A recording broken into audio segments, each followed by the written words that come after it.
Once God crosses the line, as it were, to decide to make people and to make other beings who are like him. They're not him, they're just like him. Once he decides to do that, and he decides to have imagers or representatives, proxies, assistants, again, whatever vocabulary helps us here. Once he decides to do that, and then he decides to equip them to do that, to fulfill that status, using attributes that he shares with them and not with other parts of his creation. Once that line is crossed, then we have the possibility for failure. We have the possibility for rebellion. And again, this isn't a mystery to God. I mean, God knows what the cost, what the risk, if you want to use a word like that, is to such a decision. It doesn't mean he hasn't foreseen it. You know, I think that this is sort of a misunderstanding and a disconnection, because there are those in the church that will sort of take this set of circumstances and say, well, God's foreknowledge must be limited, because otherwise, why would he do that?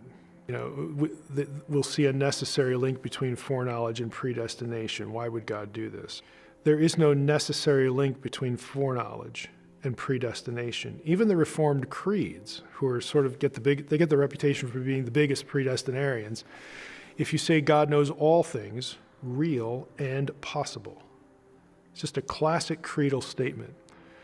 That severs the necessary link between knowledge and predestination. Even the Reformed creeds, who put forth this idea that, God knows all things real and possible, those things that are going to happen or could happen. Well, if God does really foreknow all of these possibilities and which ones will come to pass, by definition, he doesn't predestinate things that he knows or that he foreknows.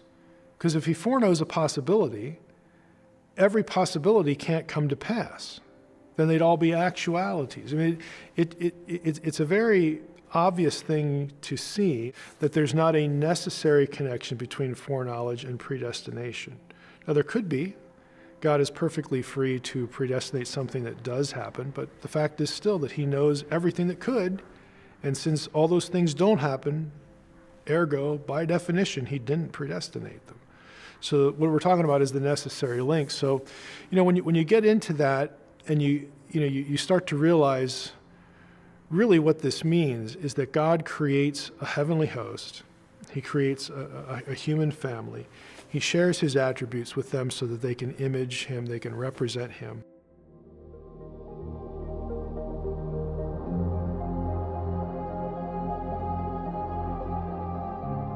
So when we leave the discussion of the Old Testament for the heavenly host, again, how this is presented to us, we don't immediately jump to the New Testament. We have to realize and remember that, there are a good 400 years or so in between the end of the Old Testament period and the New Testament, the time of Jesus. So there's a lot that's going on in the middle.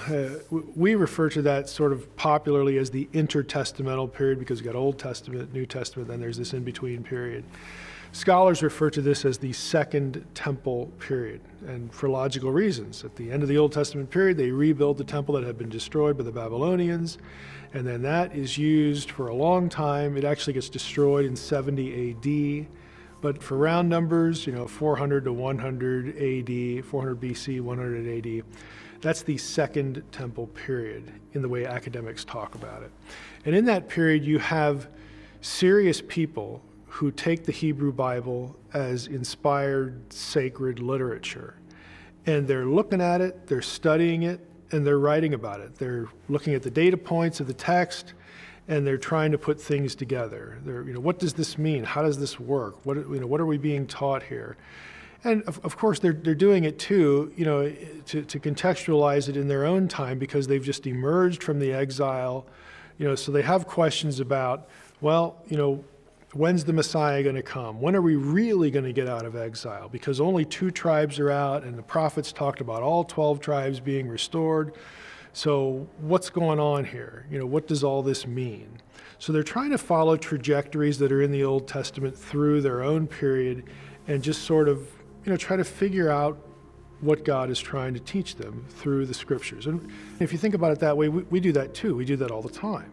This is why scholars write articles. They write commentaries. Again, they're looking at the sacred material and trying to do something with it, doing exegesis, doing theology. And so that's what Second Temple period Jewish literature is. And as part of that, the land actually still goes through yet another transformation, because it's during this period that you have Alexander's conquests going on. This period, at least part of it, is also known as the Hellenistic Period. This is when Alexander sweeps through the known ancient world and he spreads Greek language and Greek culture. And so one of the things that happens in the wake of that is there are a lot of people who see the need to have a Greek translation of the Hebrew Bible.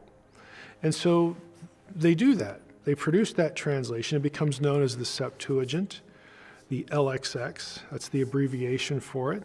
And that becomes, in large part, the Bible that people in Jesus' day are using, because everyone speaks Greek.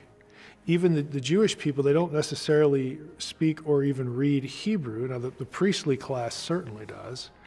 But the language of the day is Aramaic. So the Hebrew Bible is also translated into Aramaic during this same period. So this is a really important period. You have the scriptures being translated into the language that all of the Jewish community can read. You have them being translated into the language that everybody in the ancient world can read.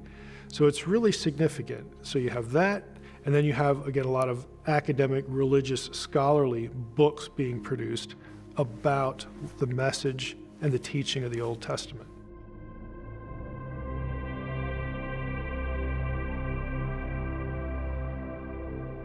Now, it's in this period, again, the Second Temple period, that you have books written that, again, some viewers may be familiar with. The Roman Catholic Church, for instance, has an Old Testament that has more books in their canon, in their Bible, in the Old Testament portion, than Protestants do. So these quote-unquote extra books, Protestants refer to them as the Apocrypha. Catholics refer to them as the deuterocanonical. They're also canonical. They're also sacred. And these are books like First and Second Maccabees. You've got the Wisdom of Sirach, Ben Sira, the Wisdom of Solomon. These are books that aren't familiar to a Protestant audience, and that's understandable. But to a Catholic audience and to the academic world, the people who actually study the literature of this period, these are really significant. They're not coming up with new theology. They're not sitting there thinking, well, the Old Testament, I get that, we love it, we're going to honor that, but now we're going to go do something new. That's not actually what's happening. They're looking at the Old Testament and they're interpreting it. In some cases, they will supplement things in the Old Testament. For example, you have additions to Esther and you have additions to the book of Daniel. You have these sorts of things written to sort of continue the stories or fill in the stories. And typically they're trying to sort of continue with the stories in their own day. The circumstances that the book of Daniel ends with, well, how does that play out? They're doing things like this within their community. The literature becomes important because it shows how people were thinking about the Old Testament, their Bible. It shows, again, how they were interpreting certain things. And that becomes really significant when it comes to a theology of the heavenly host. Now, in that regard, one of the more famous intertestamental or Second Temple books is the book of Enoch, what scholars call First Enoch. Now, this was not considered sacred or canonical by what would become the Catholic Church or the Protestants. In some traditions it is. The Ethiopian church considered Enoch canonical. Some of the early church fathers thought it should be considered sacred. But Enoch, regardless of the status, I don't think it's a canonical or sacred book, but it's an important one because it gives a lot of insight, especially when it comes to the heavenly host, as to how the believing community, the serious people who really did consider the Old Testament inspired and from God, how they were reading it and thinking about it.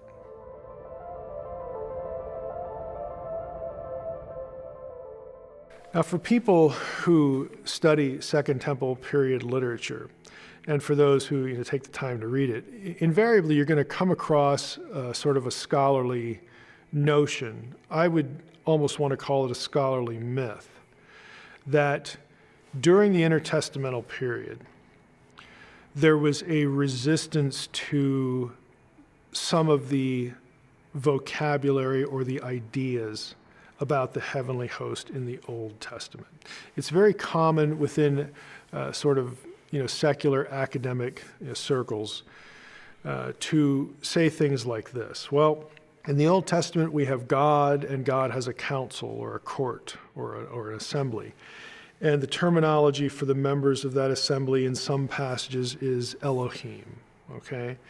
And so they would argue that to some Jews, they must have thought that that was a little freaky, a little scary, because now you've got like gods in a council with God. In other words, scholars tend to think that ancient people thought about this terminology the way we do, the way moderns do. And that's why I think this is something of a scholarly myth.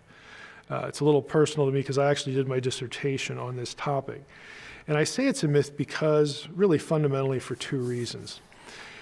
When it comes to the Septuagint, you will often read about how the language of the heavenly hosts, specifically this Elohim language, that gets eliminated and everything becomes angels.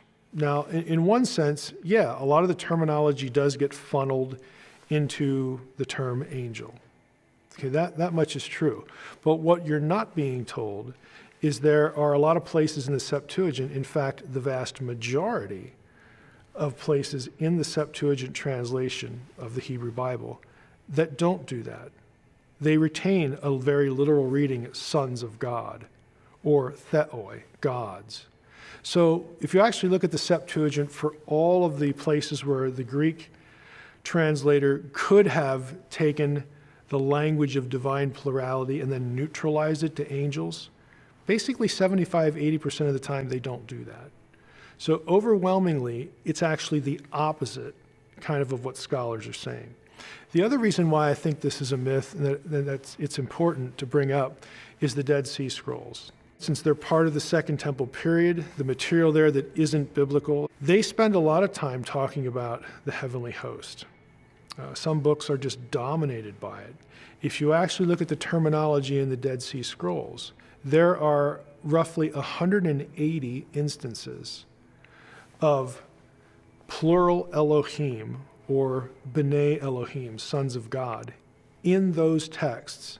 And maybe a couple dozen of them are specifically in divine council scenes. So if they were afraid of this idea, if there was some sort of agenda to make it go away, nobody got the memo. They're still doing what the Hebrew Bible is doing in this period. And so I think this is something of a scholarly myth.